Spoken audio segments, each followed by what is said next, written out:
Hello, ninth graders, A and B. New nations, this is section 2. We're on page number 962. We're going to go through a review about new nations. Okay? Are you ready? Page 962. New nations is related to imperialism. All the colonies they had the Europeans in mainly in Africa, Asia. Now let's go to page 962. And after all this power those nations had upon the Africans, we find that there are some keys in order to understand why they stopped their influence, their power upon those nations in Africa. So, why colonial empires crumble? Chaos of wartime weakened the European colonial powers. After World War II, the power for the Europeans was not steady and they weakened, and that's one of the reasons why the situation with the colonial empire, as a colonial empire, crumbled. Colonies were costly to maintain and defend. Europe's finances were exhausted. Remember, once again, they came out from World War II. National movements in the colonies were increasing. On the other hand, the Cold War rather weakened imperialism. There was a Cold War right after World War II, and USA and Russia were dealing with that Cold War thing. Now, on page 964, you'll find there a map, South Asia and Southeast Asia. This is a map that goes back to 1960. Okay. By 1960, only a few parts of Southeast Asia remained under European control. And you can see there in the different colonies how the former colonies had control upon those nations.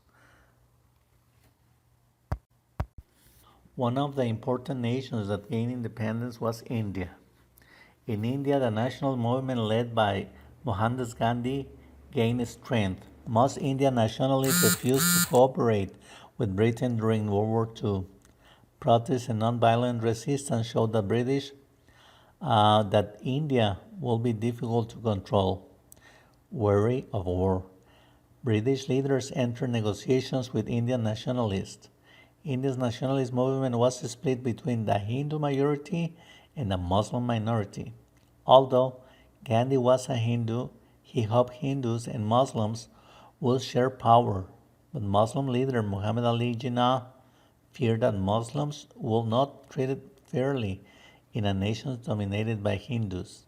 He favored the creation of a separate Muslim state. Southeast Asia.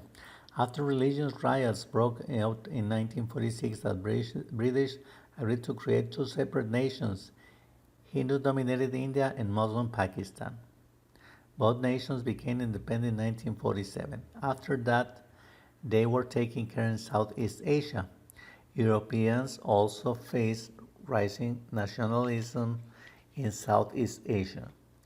The British colony of Malaya was rich in rubber, tin, timber, and other resources. When the Japanese left Malaya in 1945, the British sought to resume power and repair damage to the rubber and tin industries. However, many Malayans resisted beginning in 1948. A nationalist army began fighting against the British, faced with widespread opposition. Britain was forced to negotiate in 1957. Malaya became independent in 1963. The country changed its name to Malaysia.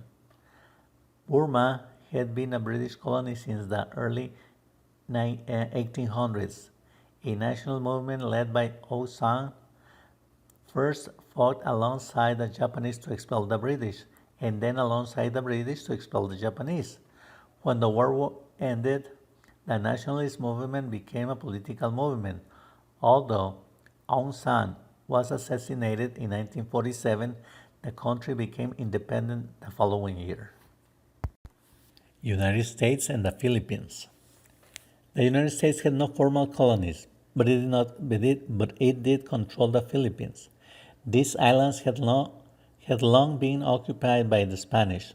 The Filipinos revolted against the Spanish in the 1890s during the Spanish-American War. The American military helped Filipinos defeat Spain. Then the United States itself took over the Philippines as a territory and sent troops to put down the Filipino revolt. During World War II, Japanese forces expelled Americans from the Philippines. Filipinos cooperated with the United States to defeat Japan in the Pacific. After the war ended, the U.S.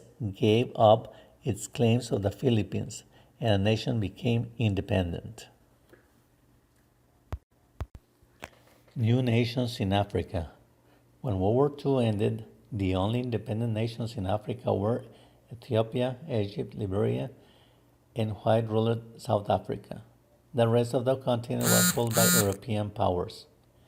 Peaceful transitions. Since the 1920s, African nationalism had grown steadily. Nationalists supported political freedom as well as pride in traditional culture. Many nationalist leaders, especially in the British colonies, were educated in Europe.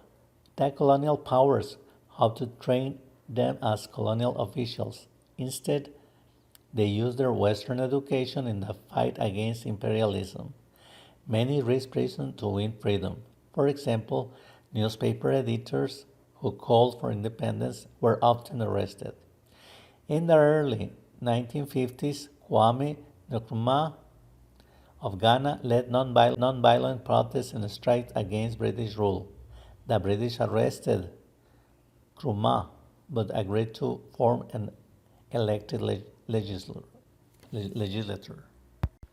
Pan-Africanism, page 965.